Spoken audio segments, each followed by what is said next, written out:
Everyone, welcome back to day 24 of Mahabharata series. Kurukshetra మైదానంలో సూర్యోదయం ధర్మయుద్ధానికి నాంది పలికిన తొలి ఉదయం. ఒకవైపు ధర్మరాజు నేతృత్వంలో పాండవ సైన్యం, మరోవైపు దుర్యోధని నాయకత్వంలో కౌరవ సైన్యం. రెండు పక్షాల మధ్య జరగబోయే మహాసమరానికి మొదటి రోజు ఆరంభమైంది. తెల్లవారుజామున సూర్యుడు తూర్పు దిక్కున ఉదయిస్తుండగా కురుక్షేత్ర మైదానంలో యుద్ధవేరీలు మార్మోగాయి. భీష్మ పితామహుడు తన రథంపై ఆసీనులై కౌరవ సైన్యానికి నాయకత్వం వహించారు. పాండవ సైన్యానికి దృష్టద్యుమ్నుడు సేనాధిపతిగా నియమితుడయ్యాడు. శ్రీకృష్ణుడు అర్జుని రథసారథిగా ఉన్నాడు. యుద్ధభూమిలో ఇరువైపుల సైన్యాలు అక్షహిణులుగా విభజించబడ్డాయి. శంఖధ్వనులతో యుద్ధం ప్రారంభమైంది. భీష్మ పితామహుడు తన ధనస్సు నుండి బాణవర్షం కురిపించారు. వేలాది బాణాలు ఆకాశాన్ని కప్పివేశాయి. పాండవ సైన్యంలో అనేక వీరులు నేల కొరిగారు. అర్జునుడు కృష్ణుని మార్గదర్శకత్వంలో తన గాంధీవం నుండి దివ్యాస్త్రాలను ప్రయోగించాడు. భీముడు తన గదతో శత్రు సైన్యాన్ని ధ్వంసం చేశాడు.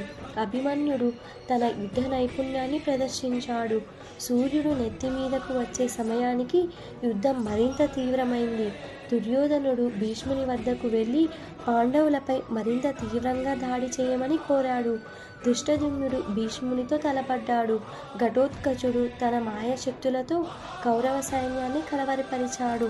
సాత్యకి, విరాటరాజు, దుష్టకేతువు వంటి వీరులు తమ తమ పరాక్రమాన్ని చూపారు. సూర్యాస్తమయం సమీపిస్తుండగా యుద్ధభూమి రక్తసిక్తమైంది. వేలాది సైనికులు ప్రాణాలు కోల్పోయారు. అశ్వాలు, ఏనుగులు, రథాలు ధ్వంసమయ్యాయి. యుద్ధ నియమాల ప్రకారం సూర్యాస్తమయంతో యుద్ధం ముగిసింది. ఇరుపక్షాల వీరులు తమ తమ శిబిరాలకు చేరుకున్నారు.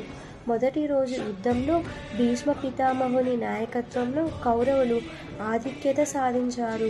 అయినప్పటికీ పాండవులు తమ పరాక్రమాన్ని చాటారు. ఇది కేవలం ఆరంభం మాత్రమే. ముందు జరగబోయే 17 రోజుల యుద్ధానికి ఈ యుద్ధం నాంది. ఈరోజు జరిగిన యుద్ధం ధర్మయుద్ధ నియమాలను పాటిస్తూ సూర్యోదయం నుండి సూర్యాస్తమయం వరకు మాత్రమే జరిగింది.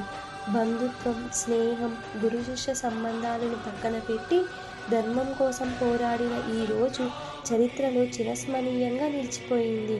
Thank you each and everyone. Do follow and subscribe for more interesting stories.